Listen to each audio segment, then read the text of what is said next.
Hey everybody, welcome back to the channel. Today I'm going to tell you about two instances that popped up Friday of the ATF violating two separate preliminary injunctions, stopping them from enforcing the FRT use a machine gun issue and the pistol brace issue. You're going to want to watch this one, especially if you're in those groups covered by preliminary injunctions. Guys, my name is Jared, and this video was brought to us by Blackout Coffee. That's where this shirt came from. If you're into the best coffee, whether it be flavored, whole bean, ground, non-flavored, espresso, I just had some and I'm jacked up, then check us out at blackoutcoffee.com/GNG. As one of the owners, I tell you, I'll give you 10% off to try it, just because I think it's the best there is. Use code GNG10. We have coffee, tea, hot chocolate, loose leaf tea, several flavors of coffee, and several flavors of hot chocolate.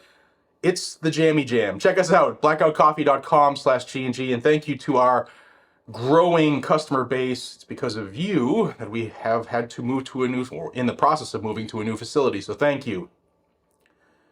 I want to tell you all about these two issues here, but first, if you're into the Second Amendment, then subscribe to this channel down below. This is where you're going to find out this information. This is where you're going to stay in the know about these things, and this is where we bring to light the ATF violating federal judges' decisions because they want to strip you of your rights to keep and bear arms.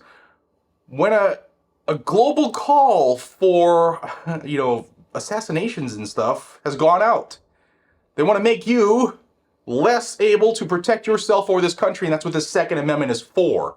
ATF's not even in the Constitution. All right, I'm going to tell you about these two issues, but I'm going to stay close to my notes because I want to be extremely accurate, and the names of these victims of the federal government are going to be left out for obvious reasons. The first one is an FFL who was swatted, and the swatting was that he allegedly had illegal weapons, and there was a picture of his gun wall that was shared with the feds, and they got all up in arms because on this wall were things like machine guns and suppressors and braced guns. And I don't know what they thought was the illegal part, but they got up in arms and they contacted the ATF. When they run the name of this person through the federal database, the ATF said, oh, wait, hey, this person is a federally licensed firearms dealer. Not only is he an FFL, he's an 0107 and an SOT. Now, the IOI, who is the ATF employee who does inspections on FFLs, the IOI reaches out and asks him a few questions. The FFL says the only possible things that somebody might think were illegal were the braced pistols that he had.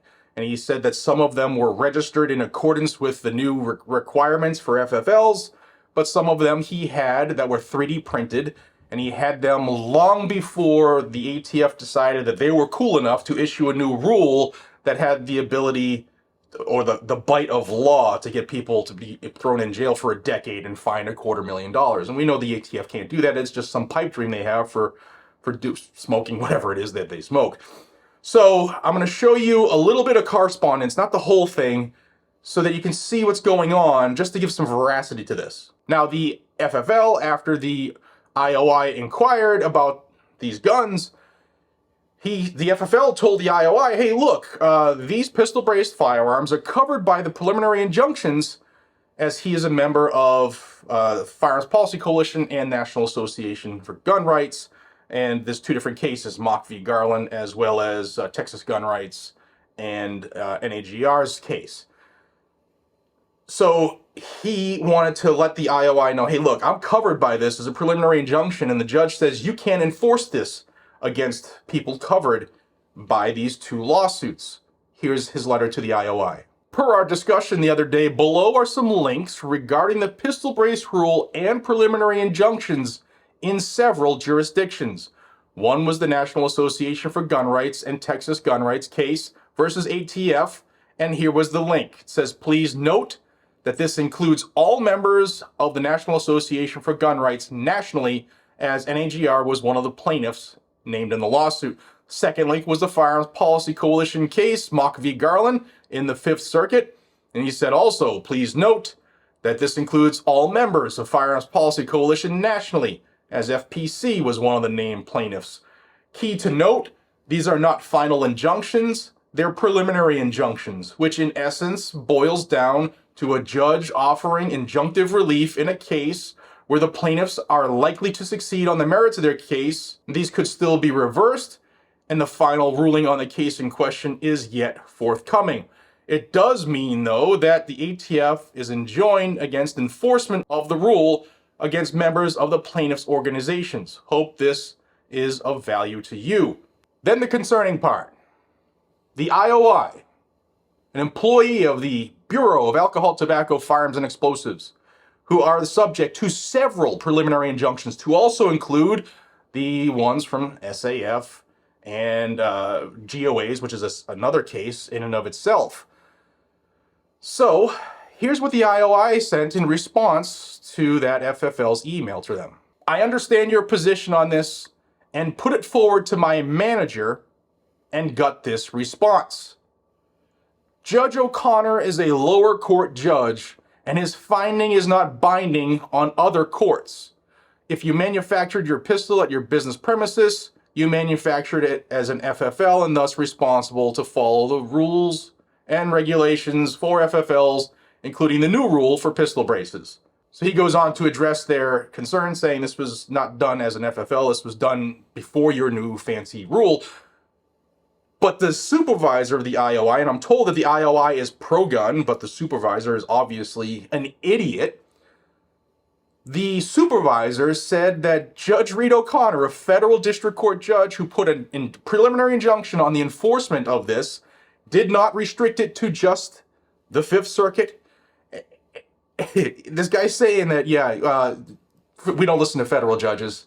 We're still gonna actually inquire about these pistol braces because you need to follow the pistol brace rule. I want you all to keep that in mind. Now, this is all a rapidly evolving issue. Now, I might have more information as the week progresses when we get more information because it's business hour type thing with the ATF IOIs. But I want you to be aware that while you may be in the covered groups, the ATF, A, doesn't know about it, B, doesn't know who these members are, and C, doesn't care. And I'm going to give you another example here, and this was another case, another issue brought to my attention on Friday. And I had the president of the National Association of Gun Rights reach out to me and say, hey, we have an issue developing in West Virginia. On Thursday, ATF reached out to this individual and said, we're coming out there tomorrow and we're going to confiscate your FRT, your forced reset trigger. Now we're talking about the rare breed triggers case versus ATF. And this one is the National Association for Gun Rights case, the one that just got a national injunction against anybody who's a named plaintiff or a member of the group, in this case, NAGR. Well, when this person reached out to NAGR sent a representative to their residence. I will just say that it is in West Virginia. I won't say any more information than that. And the NAGR staff member was waiting with a recording device, with a camera, just to document this whole scenario if it did pop up, because obviously the ATF would be violating the preliminary injunction that covered this member of NAGR. Now, the NAGR legal team reached out to the Department of Justice legal team on their rare breed trigger case and said, hey, this is going on to one of our members in West Virginia, and this is illegal. You have to stop this. To which the Department of Justice said, well, we don't know who your members are. You have to give us a list. To their credit, NAGR said, go pound sand. You're not getting a list of our membership. Now, at the end of the day, last I heard, they didn't show up. I'm going to have some information forthcoming on that. But these are rapidly changing scenarios where ATF is under an injunction not to enforce these two rules, this made up Joe Biden doesn't like pistol braces, so we're going to make them go away administratively through the ATF, who can't make law, can't change law. And also ATF's going to redefine machine gun because we want these cool things off the market. Another made-up rule that is going to try to put people in jail for a decade and fine them $250,000. Tyrants.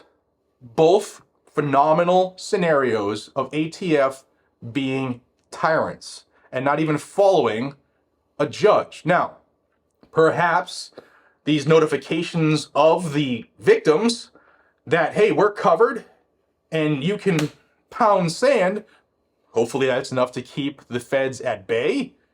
But I will let you know if more comes out. Believe me, I will let you know.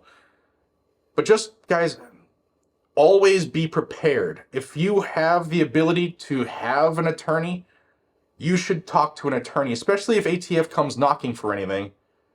You should notify an attorney, especially if you're one of if you're in one of these groups who have an injunction. Reach out to them as well, because they'll have their legal teams jump on it, just like they did here in West Virginia. A lot of things happening. ATF wants your guns. Joe Biden wants your guns. The rest of the world wants you dead. So keep your guns. Guys and gals, this is America. The United States of America.